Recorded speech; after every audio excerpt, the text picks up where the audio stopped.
provided by Talent Connections and Career Spa.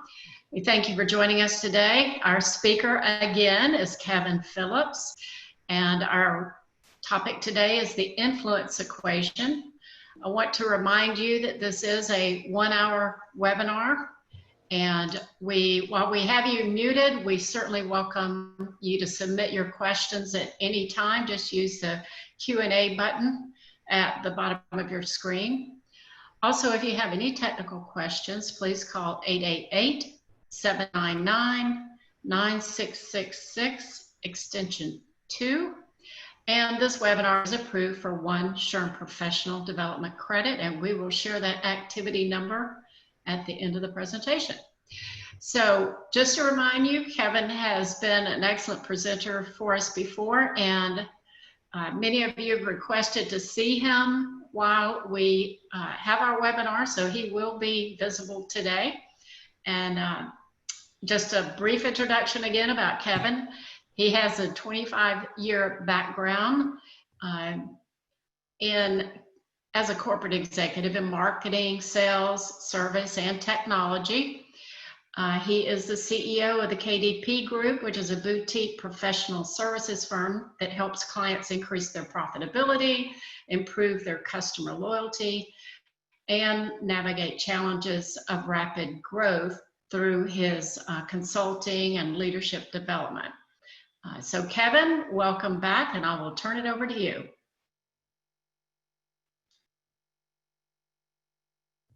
Can you hear me? I can. Okay, I'm sorry, I took a little bit of a coughing spell and muted myself. I wanted to make sure. Welcome everyone, and good morning. I'm happy to be here, and I hope that you're having a good day, good hump day. Look, leaders exist to make things happen. It's why we exist. It is because a team couldn't achieve something on their own. If they could achieve something on their own, they wouldn't need us. They need us to help them. And sometimes we're trying to convince people to do things that they don't understand, or maybe they don't believe in, or they may not even want to do it. They think it shouldn't be done. And that's what makes leadership so difficult so often. But that's what leaders do. They get people to do things. And so what do we do as leaders? We develop strategies, we develop plans, we communicate, we explain, we answer questions, we incent people, we devise processes and policies, and we get computer systems and automation in place, and we cheerlead, and sometimes we fuss, and we measure, and then we reward, and we recognize, and sometimes we beg, and it's hard. We know that's hard. Leadership is hard. If it was easy, everybody would be a leader. But let me ask you the question, how do you lead? How do you get people to do things that they might not want to do? I think oftentimes we lean on control, and we're going to talk about today about control versus influence. What are some times that you need to influence?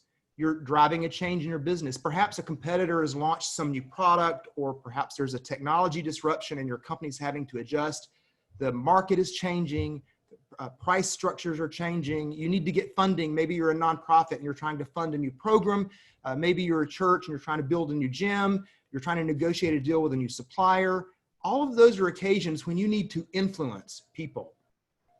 And often our go-to is control. So what I'm going to ask you to do today is to think of a person. It might be a team. It might be an individual person who you need to influence right now. And as we're going through this, I want you to be thinking about the implications of our conversation today on that person or that team, and how you might use those to increase your influence with that person. Make some notes so that you can come back to it later. So what happens when you have to make this change? I'm a control freak, and I'm going to admit it. I'm not going to hide it. I wish it weren't true, but it's so obvious to everybody around me that when I am tasked with something, I immediately start trying to put things in place and build systems and processes and project plans, work breakdown structures, budgets. That's just who I am. And it's probably a little bit about who you are.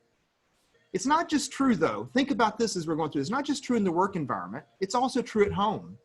It's also so true with friends. I love to travel, and I have a group of friends that I often travel with, and we'll decide on a place to go, and immediately I start trying to control the process. It's not that I'm trying to keep them from being involved. It's just my nature to want to create plans. And in some ways, I guess that's okay, but sometimes that's not the best thing, right? It can have adverse outcomes. But there are times when control can be an advantage. Think about kindergarten age kids on a playground. Put them on a soccer field. What do they do naturally? They all chase the ball. They don't play their position. They're all following it wherever it goes. And if you need them to be somewhere so you can get the ball to them so they can make a goal, they're not there. They need a system. They need some control in place. They need a method to their madness, so to speak. And so there are reasons that control techniques are useful. And the point of this workshop today is not to trash them because they are valuable. The point of this workshop today is to talk about what can we do to elevate from control to influence. The control mechanisms we should use, we should take full advantage of them. It's going to be hard to succeed if you don't. They create clarity about where you're headed, and they help you track progress. And if you get off, they help you make an adjustment. So we don't want to forget those. But control is a fallacy, because if you think about all those things we just mentioned, all those control techniques really don't put you in control. You can create a process, but a process is executed by a person. You can create a system, but a system is designed by a person. And sometimes if you have a business, no matter how beautiful your system is, the customer calls in with an exception that the system's not built for. You can create a budget, but people execute against that budget. We're not really in control. We think we are. We feel better when we have things around us that makes us feel like we're in control. But the minute there's a human involved, we're not really in control, are we? Because the truth is, you can't control everything. And the real truth is, you can't control anyone. Control is a fallacy. What does it get you when you try techniques of control? When you try to control people, what does it get you? It likely gets you resistance. People don't usually like to be told what to do. Now, there are some of us who are less likely to respond to control techniques than others. I'll say it that way. Is that nice enough? Sometimes if you try to tell me what to do, even if I wanted to do it, I'll kind of bristle a little bit. If you ask me nicely, I might do more than that. Control also can get you compliance. In fact, many of us have the position of leadership where we control someone's paycheck or we control someone's job. And it's amazing what you can get people to do if they think they might lose their paycheck as a result of it. And that is a control technique that's often used. People are threatened with their jobs, maybe not directly, but indirectly. And guess what compliance gets you? It gets you the best that they can get by with, which is to say you get the least that they can get by with. And if you're not looking, if you're not micromanaging, often that performance tends to go away, fade away. I'll tell you what I know control does not get you. It does not get you anyone's best performance, ever. Micromanagement has never led me to do my best. Not to say that, I'm the kind of person, I think most people, that you want to do a good job. You don't get up in the morning and say, oh, I want to go to work and just do a lousy job today. No one does that, I don't think. I really don't think anyone does that. But there are things that make me want to do more and things that make me want to do less. And I believe, and I think your experience is probably like mine, when you exercise tight control, you get more of what's on the left side of the screen. You get more resistance, and at best you get compliance, but you don't get the person's best. It creates a performance gap between what you want to get on the right and what you're likely to get on the left. So control, while there are advantages to using control techniques, if that's all we're using, we're not getting the best. You can't control everything. You can't control anyone, but you can influence most things, and you can influence most everyone. And that's the power of influence. And that's what we're going to talk about today. You can't, and you don't, and you shouldn't control people. You control things, and you influence people. So for these control techniques, what you want to do is make sure that you're influencing the human elements of them. You want to make sure you're thinking about that there are people performing these processes. There are people using these tools. There are people being measured. And when you think about the people aspects of that and you include that in your plan, you'll get better performance. Now let's talk about what influence is not. Influence is not forcing someone. It's not coercion. It's not tricking someone with magic words. It's not hard selling, making it difficult for somebody to say no and they'll say yes just to get you to go away. We know salespeople who've done that to us, right? That's not what this influence is for purposes of this conversation. And it's not leadership marketing.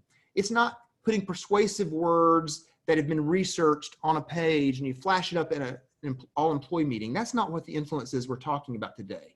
And it's also not something else that's become quite the thing, quite in vogue over the last, 5, 6, 8 years. And that is the celebrity influence. There are people who are a celebrity influencer and they build a lot of following on social media. And as a result of that, they have people who want to go buy the things that they buy or go to the places that they vacationed or go eat at the restaurants that they eat at. Now, that is a form of influence, but that's not the kind of influence that we're talking about today. These kinds of influence on this page, trickery and manipulation and magic words and celebrity influence, they're shallow. They don't last long. They fade away. We're looking for the kind of influence that sustains over time and builds and grows over time. So what is this influence equation that we're going to talk about today? This is not an attempt to define everything that there is about influence, but there are 3 areas. If you will increase your relationship building, improve your communication, and increase your interpersonal capacity, we're going to talk about each of these separately, but if you will do those things, it will increase your influence. Why? Because these things build trust. Trust is the currency of influence. And influence is really what leadership is about. It's about getting people to do things that they don't know to do, they don't know they can do, they might not think they should do. That's what influence is about. And that's what we're going to talk about today. Those build trust and they accelerate your influence. So think about, again, someone in your work or in your family or in your personal life who you're trying to influence now, or it might be a team, that's fine too. And as we talk through these, think about how these tips might help you improve your influence with that person or that team. So let's begin with relationship. All of us crave relationship. It's really in our DNA, I think. Now, I'm an introvert. I had a conversation with someone last night and I mentioned that and they said, well, you're not an introvert, you're an extrovert. No, I am an introvert. I get my energy from time alone and reading and thinking and meditating and things like that. I love people. I'm an introvert who loves people, but even introverts need people. And right now during this pandemic, I miss my people. I talk to them and I'm having Zoom calls with some of my friends and fellow workmates, but I miss being in the same room and sharing a meal. And you probably are too, but I think there's a basic human need that all of us have on some level, perhaps some of us more than others. And that is the need to connect, the need to relate to others. And it's powerful because where that relationship exists, it creates the space for great things to happen. Where it does not exist, almost everything becomes difficult. But relationships are hard work. And you know this already. They're very hard work. And I'm not trying to discourage relationships. I'm trying to encourage relationships. But the truth is, relationships are difficult for a variety of reasons. There was a TV show called Castle. It was, I guess, a murder mystery show with a little comedy. And one of the nights, the main character said something that I wrote down, and I haven't forgotten it. He said, relationships are not math. Science and art are interesting things. Science helps us decipher life, and art helps us untangle our emotions in some way. But the truth is, relationships are more complicated than either of those. They're complicated because there's so many different personalities and views, and we all have different experiences, and that makes them difficult. And you never know what somebody's going to do. They may have a bad hair day when they show up to work today, or when they wake up this morning for the breakfast table, and that makes things tense that day. They're complicated. They take time to develop. Now, the truth is, when you meet somebody for the first time, there's a certain amount of trust that's extended before it is earned.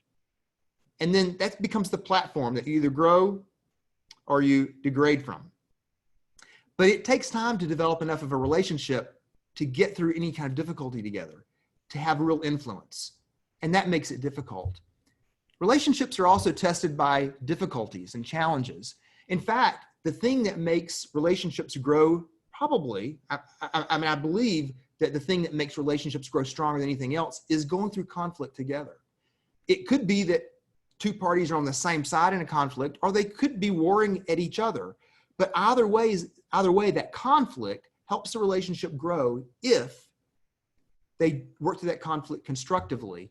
And I'll be back later this fall. I think it's in November. I'm going to teach a workshop on the conflict advantage. And that workshop is all about understanding how difference is what makes a relationship or a team or an organization or a company healthy, if you can take advantage of it. But difference leads to conflict, and how you go through the conflict determines whether that conflict or that difference becomes an advantage or a disadvantage. I'll be back to talk about that. But on a relationship basis, it's absolutely true. And think back in your own experience where you have shared experiences of working through conflict together. It's almost like a badge of courage, and you talk about it. And sometimes you might not have laughed about it at the time, but later it becomes a memory that you laugh about. You went through something together and it made those bonds stronger. Relationships are also a little bit like a roller coaster. Some days are great and some days are not. Some days you make a deposit and some days you withdraw a deposit. My grandmother used to say there's a big difference between love and like. And I think it's an important thing for us to talk about today in the context of relationships. And she would explain it to us. We were young, but she would explain, I might not like the tone that you just used with me. And I might not like your attitude towards your cousin, or I might not like what you did, but I will always love you. And there's nothing that you can do or say that will make me not love you. But your actions and behavior might cause me not to like you today. And I think in relationships, it's important to know the difference. Because with relationships, there's something long-term here. And that's the love part. And I don't mean love in the wrong way. We're talking about professional relationships here. And I'm not suggesting in any way that the relationship should go beyond something that is professional. They don't have to. Although oftentimes professional relationships have become long-term friendships that have become deep. But they don't have to for this to work. But the point is you're making deposits or you're withdrawing based on, and it can happen either way. Relationships are hard because they're unique. Every person's different, and therefore the relationship I have with Sam will be different than the one I have with Gloria and different from the one I have with Betty. And that makes it complicated if you're a leader and you're trying to form relationships with a team, because each one's going to be different. One size doesn't fit all, and you can't do it once and apply it multiple times. It's not a copy and paste, and that makes it challenging. And the other thing that makes relationships difficult is they are two-way, and if both parties don't want it, you might not be able to achieve it. And even if both parties want it, there are some days I might be giving more than you, and the next day you might be giving more than me. They're unequal. You hope that over time that averages out, but sometimes it doesn't. And when you're a leader in an organization, or I guess it's probably even true in families, but in an organization, it's certainly true. Sometimes you have to give more and more. And when you're the leader, you go first. You extend trust first. You show yourself vulnerable first. That's the way leadership works. And so that makes it hard. And for these reasons, sometimes we resist building relationships. But the truth is we can build relationships that are strong, and the techniques we're going to talk about, be thinking about the person you want to influence and how this might play into your relationship building and therefore your influence building. To build relationships, you want to get to know each other as deeply as possible. That's what ADAP stands for, as deeply as possible. And again, every person will have a different level of depth, but you want to share time together. You want to, in the context of work, you're at some point we may be able to go back to offices where we can meet in the same conference room. You want to be there and chit chat a little bit before things get started, because you want to get to know them. You want to know that Sam enjoys golf. Mary enjoys golf. They might not know that, but then when they realize they both like something, they have that in common, they can build on that. Or you might find out that I enjoy gardening. Now, the truth is I do not have a green thumb, but I love the result of gardening. I like to eat. So if there's somebody in the room that's a gardener, I'm going to talk to them about that. And what do you plant? Getting to know somebody is superficial at first. You usually start talking about the weather when you first meet someone, but then over time that evolves into something deeper, a deeper conversation. How do you like to spend your time? What about your family? Oh, your son likes Little League. Oh, your son's a championship swimmer. Oh, your daughter's a championship swimmer. I have friends who, became friends, personal friends. They started at work. But what happened is, as a result of us working together, sometimes traveling on business together, you just spend enough time, you get to know each other.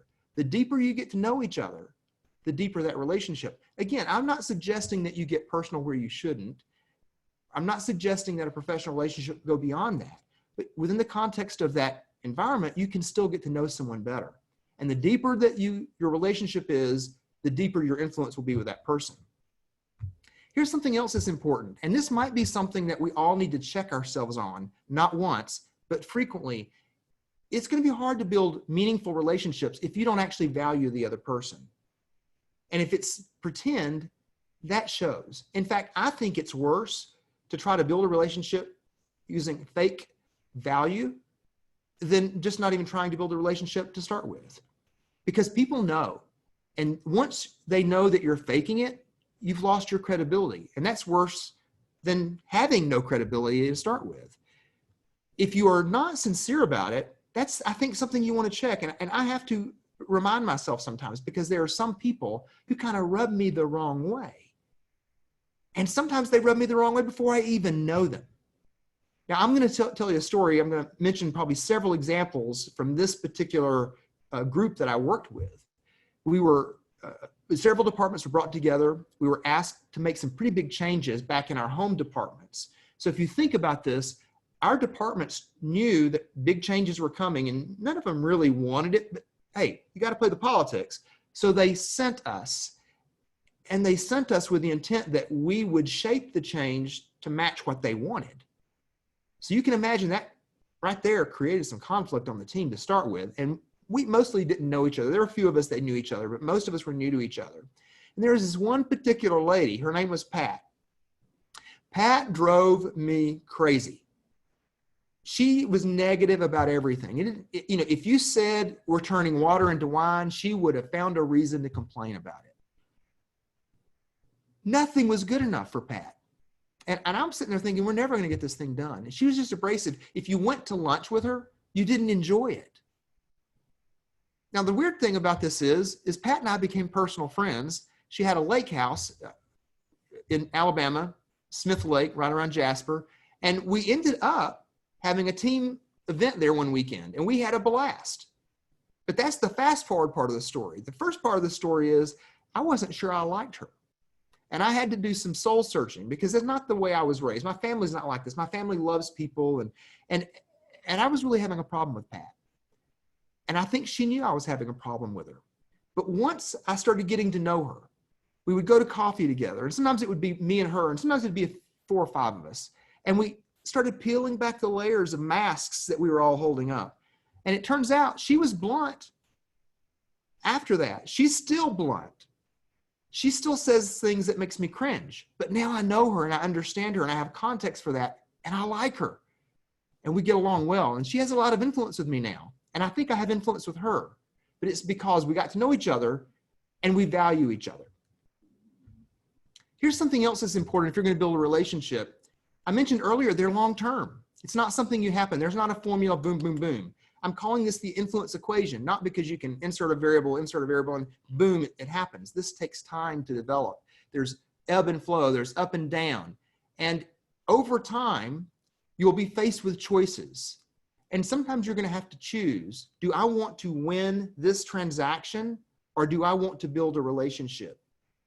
One of my former mentors used to say it this way: is this a hill worth dying on?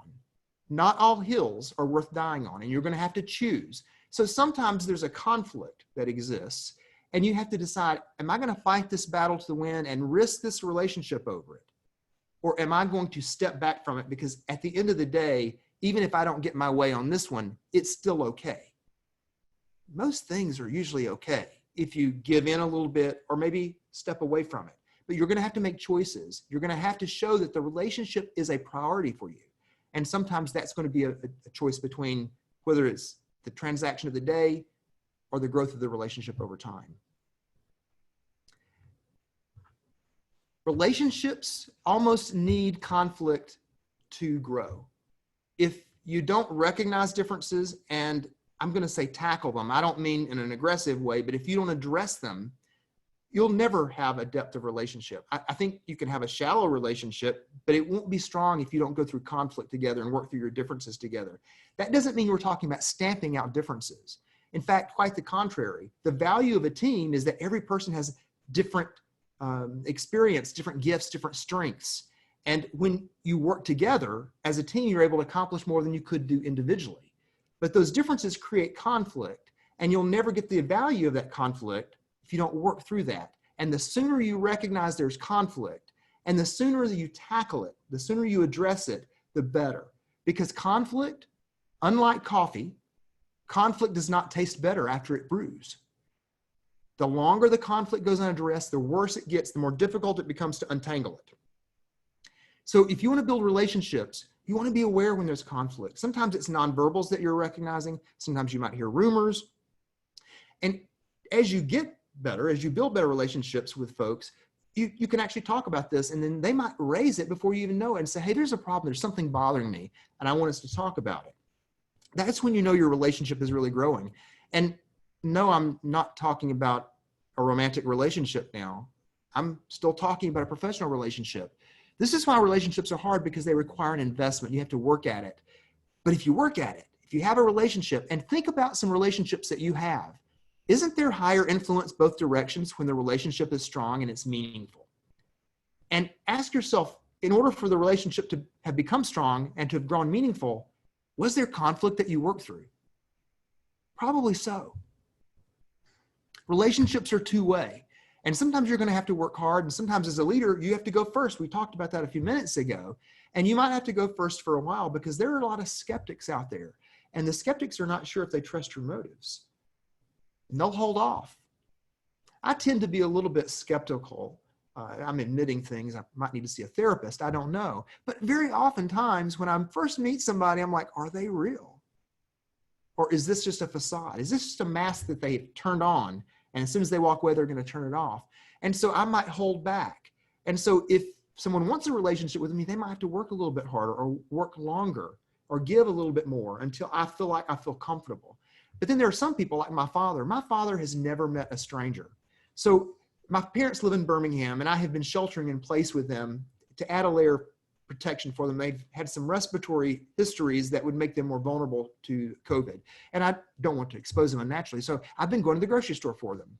And I took Dad with me, and we go into the produce section, and all of a sudden there's this guy waving, and he comes over, and he doesn't know my name, but he knows I'm my dad's son. And I'm thinking, who is this guy? Because my dad knows this produce guy by name. And then we're over in the canned food section, and this guy walks by and says, hey, Mr. Phillips, how are you? And I'm thinking, does Dad know everyone here? Yes, my dad knows everyone. My dad extends that hand easily. I'm a little slower to do that. And when you're trying to build a relationship, you're going to meet people like that too, but you're going to need to make a decision to extend first, to extend second, if you have to extend third. So how is it that relationships increase influence? What is it about relationships and building deeper relationships that gives you more influence? They build trust. The more you know someone, the more you trust them. They create this sense of we're in this together. And who doesn't like to work with someone else to achieve something, especially if it's a daunting task? And they also build this sense of camaraderie and cooperation. You'd be surprised how much you can do when someone else is helping, right? You've experienced this before. And that is how relationships build influence. Think back about that person who you're trying to influence. And what are some ways that you could build more relationship with them? What are some ways that you could deepen understanding with them? Maybe share more about yourself. Make yourself vulnerable by sharing a little bit about who you are and outside of work or outside of your church or whatever the situation might be. Give them insight into who you are. I'm not saying invite them to family dinner, the first week you meet them, but let them know a little bit more about you and see if they don't reciprocate. Make sure that they understand when there's a conflict, by the way that you address the conflict, make sure they understand that you're not trying to separate ways, you're trying to work through it in a constructive way and that you're open-minded. Ask yourself, what can you note today that you could do? One thing that you could do different to build better relationship, to get to know them better or help them get to know you better. Maybe Invite someone to lunch, coffee when we get back. In the meantime, maybe you can have a virtual coffee with someone. I've heard of people having virtual cocktail parties. Try it out. Let's talk about communication. There are a lot of things we could talk about in communication, but we're not going to be talking about grammar today and commas and semicolons. That's important. That's not the kind of communication that I'm talking about here. Words are the vehicles that get what's inside your head and your heart inside someone else. If you have a relationship with someone, that provides the foundation so that someone's receptive to your words.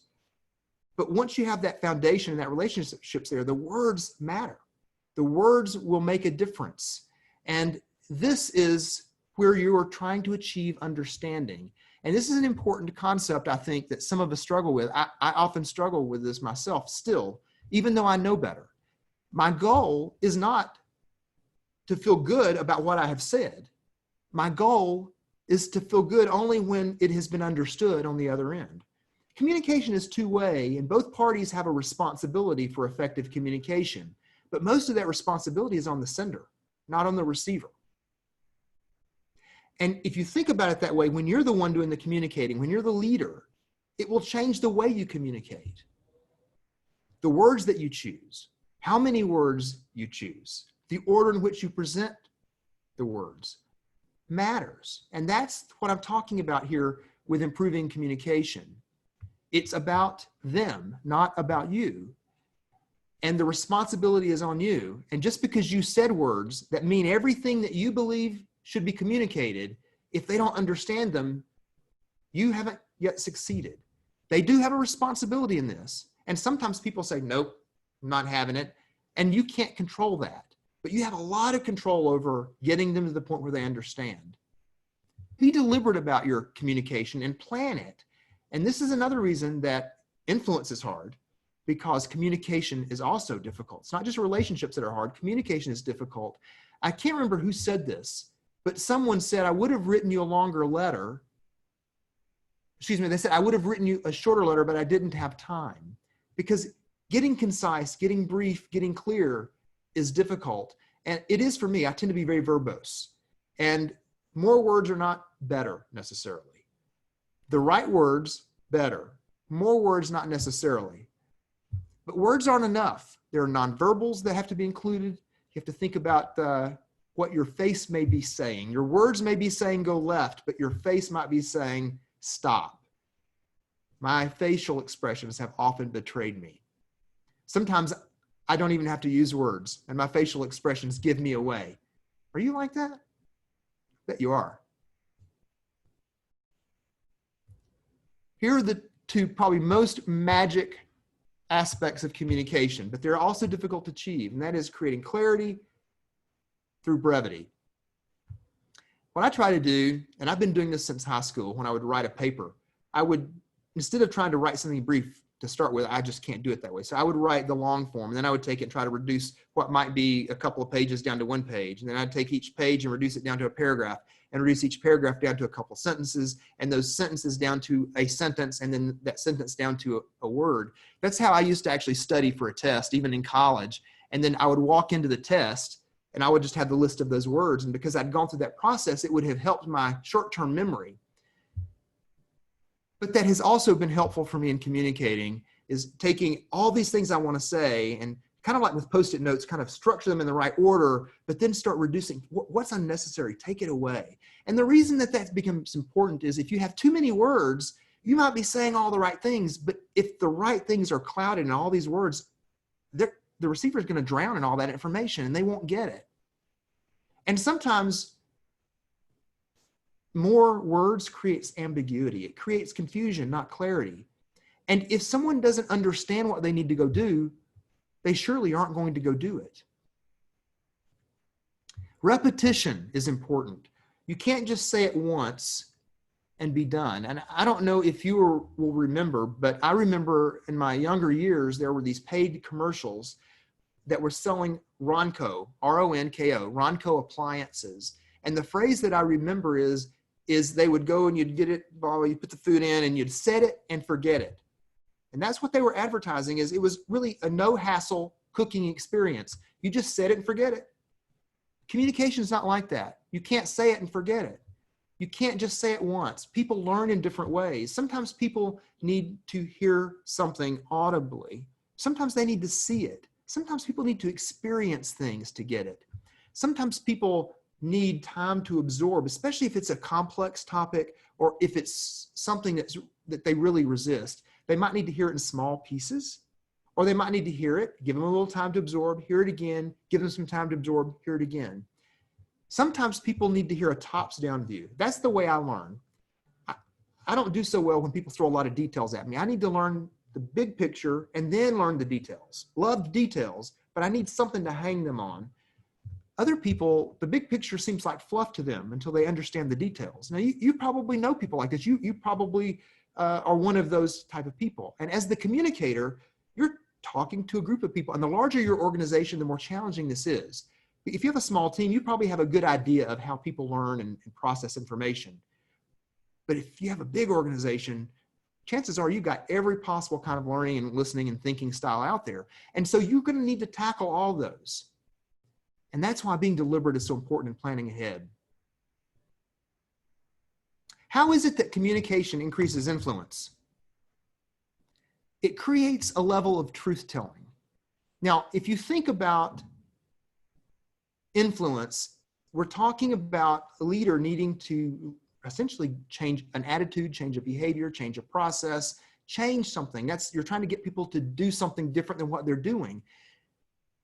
And change is hard. We talked about that in May. Change is difficult. And when you start making changes and you start talking about doing something different, it can create rumors. And in the absence of information, people will fill it with something, and it's usually not something that's helpful to your cause. Silence is destructive. Communication allows you to create truth. It allows you to fill gaps, fill the void of information. It allows you to let people understand what the truth is. And even when you don't have answers to questions, it lets you say that. But if you don't say that, what's likely to happen is they're going to imagine something or they're going to hear a rumor. And when they hear the truth, even if they hear, I don't know the answer to this yet, that creates trust, and trust builds influence. Communication creates clarity. It helps people know, what is it I need to do next? Where are we headed? How do I fit into this? And it creates a common understanding. If a team, if a group of people or a large organization understands where we're headed, even if there's resistance, you're better off that there's a common understanding of where we're headed than if no one really knows. And if you tell one group one thing and you tell another group another thing, not that they're intended to be different, they might fit together like a hand and glove. But when they start comparing notes, they're going to say, wait a minute, they told me something different. And that creates confusion, and that undermines influence. Good, clear communication creates a common understanding. Think back about that person you're trying to influence. And what could you do different? What one thing could you do different to communicate more effectively with them? One of the things I love when I normally do this, this is normally like a 3-hour workshop where we actually roll up our sleeves and get interactive. And I've done it a few times where a team was actually planning a change. We would talk about influence. We would talk about their specific change program. We would look at how they communicate and look at their communication plan. Because if you're driving a change, if your organization is making a shift, you need to have a communication plan. And we would talk about how can we do that. So let me ask you, what's your communication plan with this person that you're trying to influence? Now let's talk about interpersonal capacity. Now, this is a term I've made up. There are a variety of ways we could talk about. We could call this emotional quotient or emotional intelligence, and interpersonal capability, interpersonal skills. All those things loosely describe what I'm talking about here. I bet most of you are not old enough to remember a sitcom. It actually predates me, but I've watched it in reruns. And my father has many of these recorded on his DVR, and I've watched some of these episodes even when I was sheltering with my parents. It's a sitcom from the 50s called Hazel, and she was a maid. She was a bit persnickety. I love her personality. She had an opinion about everything, and she was unafraid to share it. She almost always, though, understood something important. And in one particular episode that I watched years ago, I captured this quote from her. Her boss was a lawyer, and he was having conflict with somebody, a neighbor or someone. And it was when there was like a spaceship liftoff, and they were talking about that spaceship liftoff on the episode. And she said, it seems like to me, the only space that needs to be managed here is the space between you people. And that's what this aspect of the influence equation is about, is managing the space between people. As a leader, it's not about us. It's about them. We're trying to influence other people. And so we have to meet them where they are and help them get to where we need them to be. And that's what this is about. If you think about all of our differences, the different ways that we learn, we talked about that earlier. Some people are top down, some people are bottoms up. Some people need details before they need big picture. Some people are the other way around. Some people need to see it. Some people need to do it. Some people need to hear it. We're all different. Sometimes we have different experiences, and that those different experiences lead us to tackle things in a different way. Many of you have probably done some kind of personality assessment. Myers-Briggs is the first one I remember ever doing. And through the years at work, we've used so many. We've used Hoagman and Berkman, and something that's kind of related is the Clifton Strengths Finder, which I think is amazing. At least for me and in my work group, we found them to be amazing. But there's another one that we've often used. It's called DISC. All of those are great, and all of those have been helpful. They're helpful because they help you understand what your natural tendencies are, and they help you recognize what someone else's natural tendencies are so that you can adjust your behavior. And that's exactly how you build relationship by increasing your interpersonal capacity. First, becoming more aware of yourself. Realizing what your natural tendencies are is step number one. I am a driver. I've always been a driver. And when stressful conditions exist, I am even more of a driver than others. And I don't always think about that. And especially before I started meeting people who were helping me become more self-aware, I didn't realize that my nature was to take over. And the first group that I ever managed, every time we had a little problem, I would take over, and I would basically, not literally, but I was basically getting out a list of piece of paper. Sam, you go do this. Gloria, go do this. Betty, go do this. I was a take charge kind of guy. I thought I was helping, but what I was doing, I was creating conflict that was unnecessary and that was difficult to kind of get out of. It spirals out of control sometimes, but I wasn't aware. I didn't even realize I was doing that. And I certainly was not aware of the impact it was having on others. So becoming aware is an important thing. That team I was talking about joining, one of the things that was frustrating is, here I am, a driver, got to get something done. And then there's somebody, she's very social. She was a social butterfly. She wanted to begin every conversation by chit chat. And then in the middle of a conversation where we're trying to build a plan, she wanted to chit chat. And then when we're trying to get a decision made, she wanted to chit chat. And she was driving me crazy. And I realized she might not be the best person to work with. What I discovered, we were on that team like a year and a half or two. What I discovered is she was amazing if we could learn how to work together. And my best technique for her was to be aware of what her natural tendencies are. Because once I did that, then I could do probably the most important thing, and that is adjust my approach. So when I needed her and her team to do something, I knew that the first thing I should do with her is set aside my, boom, here's what I need you to do, period, we're done. No, chit chat with her. She needed that. That's what she enjoyed. And then I could talk about what we needed to get done, but I didn't need to rush her. We had an accountant, a CPA on the team, and his concern was precision. And he used to drive me crazy because he was chasing pennies. And I was out trying to solve some bigger issue, and I didn't have time to chase pennies. But precision was very important to him. And once I understood that that was important to him, I'm kind of oversimplifying here, but just to get the point across, once I understood that, I could approach him from his angle as best I could. And then I could get him to listen to what I was trying to accomplish. I needed him to approve funding, but he felt like I had been sloppy tracking my project. So I had to go meet him where he was to get done what I needed to do. So how is it that increasing interpersonal capacity increases influence? It builds goodwill.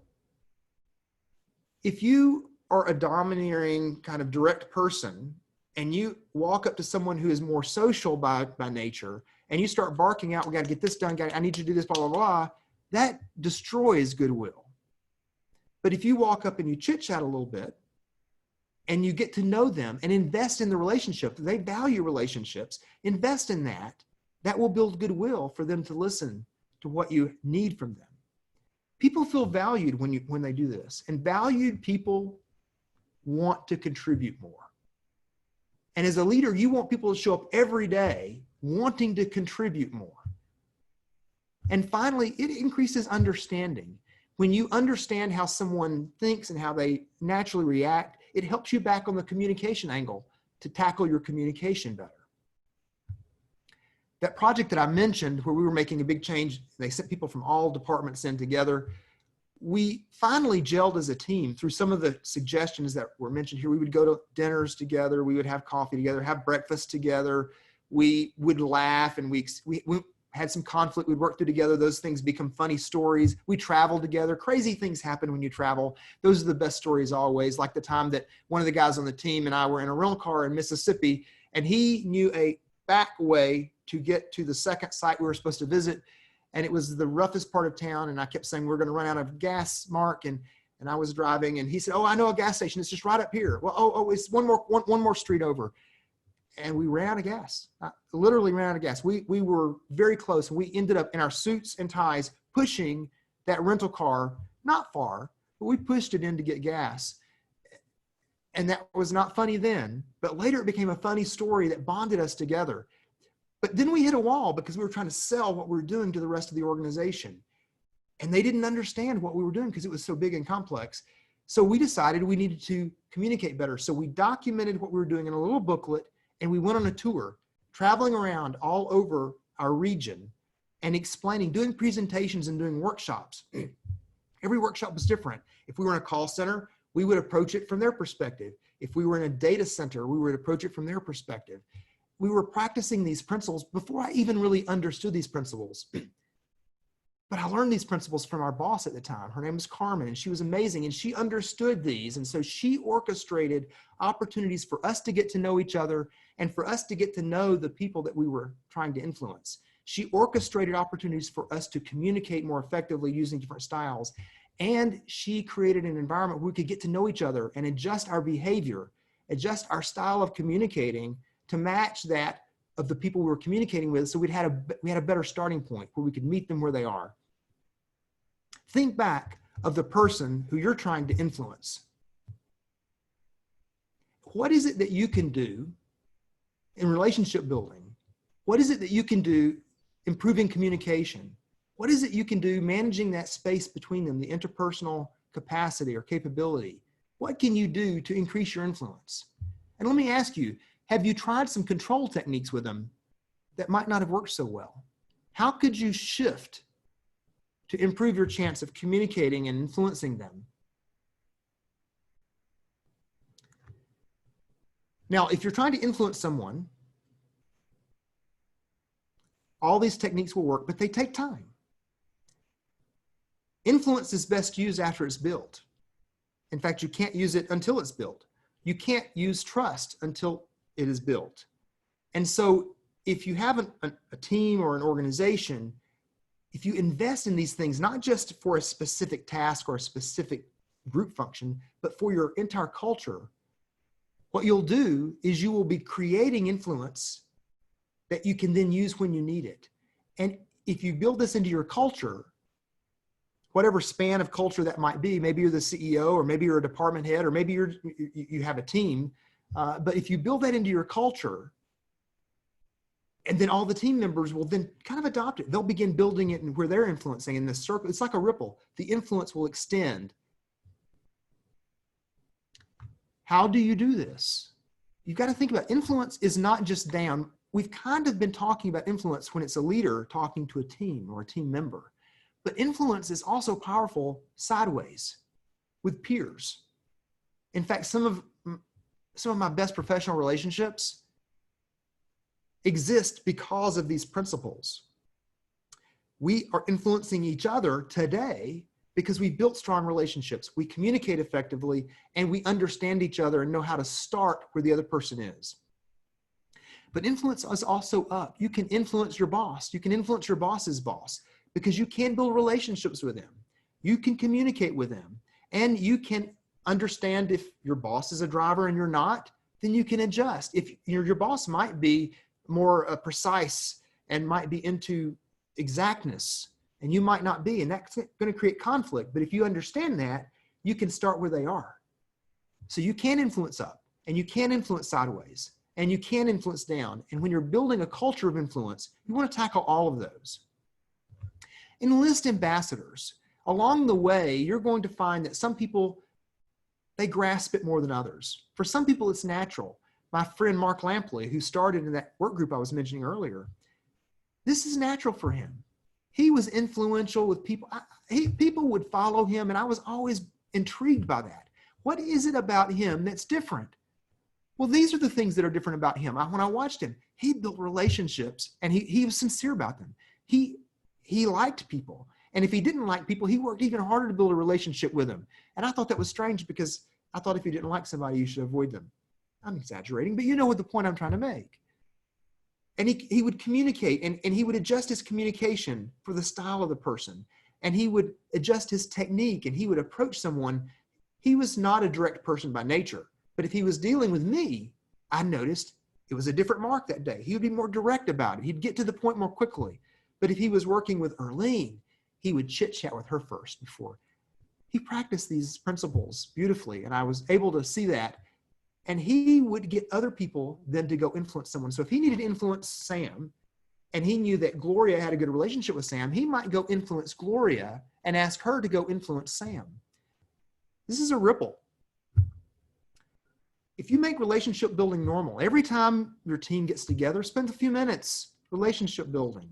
Maybe you invite somebody in to your team to do a DISC assessment and make it fun. It can be fun. And in fact, one of the things that we often did is we did this on that team. We had somebody come in and do DISC, and we would joke. I would start saying something and somebody would joke and say, yeah, there's the direct guy showing up again. And then Erlene would say something and yeah, here comes a social butterfly. We made a joke about it, and it became a source of kind of a badge of pride. Oh yeah, I'm a social butterfly. Make it fun. Make it part of everything you do. And then use every trigger opportunity you have. Every time you start a new team, that's a great chance to invest deeply in relationship building and in learning each other. If you have a new leader that takes over a team, that's a great time to reinvigorate relationship building. If you do a reorg, I mean, I know that probably rarely happens in your organization, but where I was from, we reorganized at the drop of the hat. If the wind changed directions, we would reorg. It's the tool of leaders, right? Unfortunately, sometimes it doesn't work as well. Sometimes it's very necessary and helpful, but it's a great opportunity to revisit relationship building, communication, and interpersonal influence. And then model, if you're the leader and you're building control mechanisms, if you're building a project plan and you're building a budget and you're putting in place policies and you're designing technology solutions and you're enhancing the systems, use that as an opportunity to model how you value the human elements in those processes. Because people are not robots. And when people are executing a process, if you have ignored those people and the impact on those people that that process is going to have, you're going to find out it turns out to be like sandpaper. So model those human elements. And then surround resistors with influencers. You heard that right. When you have somebody who's resisting, find a way to put some influencers around them. Think again about the person that you need to influence. What can you do differently? You control things. You influence people. They always have a choice. Influence is about managing the space between people. It's not about you, it's about them. It's best used after it's built up, and the longer you work at it, the more you'll have of it.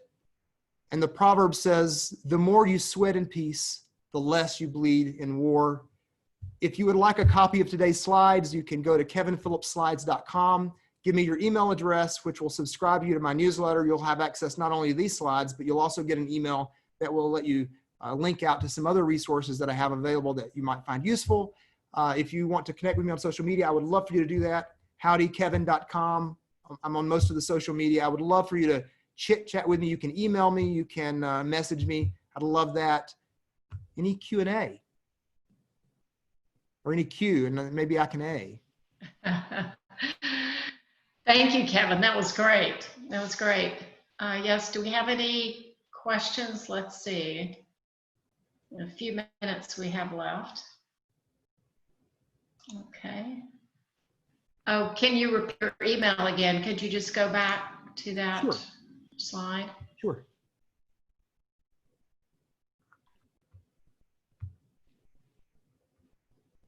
Yeah, and I know Kevin welcome any of you to follow up with your questions. And let's see, Kevin, we have one question. Okay. Let's see. When over a large organization and it's hard to relate one-on-one, how as a leader would I prioritize building one-on-one relationships? That's a great question. When you have a large organization, all these principles are still true. You still want to build relationship and communicate and manage interpersonal space, but you can't do that with every individual, and that's the point here. First of all, the leader needs to focus on these with their direct reports. And you need to model your direct reports cascading that down, because you want this happening at every level in the organization. But what I would encourage a leader of a large organization to do is to pick people on the front line, pick people in the back office, and try to forge some level of relationship. Just skip past layers of management. Go visit them in their office, get to know them, let them see you. You're not going to develop the kind of relationship with them that you would a direct report, but let them see that you're human. They talk. And so what they'll do is they'll go share that with others, and might even become an evangelist for you. Okay, thank you. One more question. If you have messed up and not invested, how can you go back and repair the relationship? Well, two things. One is, I think this is a proverb that says, what is the best time to plant a tree? And the answer is 30 years ago. What is the second best time? It's today. It's never too late to start. I think if you have messed up, the best thing to do is be honest about it. There's something powerful about vulnerability in building relationship. And as a leader, I don't like being vulnerable, but if you go first and you make yourself vulnerable and admit, look, I didn't do the best. I made some mistakes. Can we try this again? I think that's powerful. Not everyone will jump on board, but I think that's probably the most powerful next step. Okay, Kevin, one more question. How is influence different when it's with peers instead of direct reports? I don't really think it's different. I think these principles are the same. Some of the dynamics are different. If you're the boss, people are going to hold back. They're afraid to say certain things perhaps until the relationship is stronger. But I think that both these principles still apply. I think with peers, you often can have more influence because they're out working different parts of the project, let's say, or they have different responsibilities, and you can often have more influence with them when it's one-on-one, because there's no boss relationship to get in the way. I highly recommend investing in peer relationships. Thank you. Any other questions today for Kevin? Okay, we don't have any other questions at this time, Kevin, and we're running out of time. So I would encourage everyone again to follow up with him personally. But just to remind you that you can visit our website at talentconnections.net and see any upcoming webinars, as well as the recording of this webinar and previous webinars. The activity number 20-RZ, C as in Charlie, 5N, has been approved for 1 professional development credit for recertification through SHRM. So be sure and note that activity number on your recertification form. And Kevin, thank you again, and thank you everyone for your time today. And Kevin, we look forward to hearing from you again in November. Thank you all. I enjoyed it. Take care, everyone.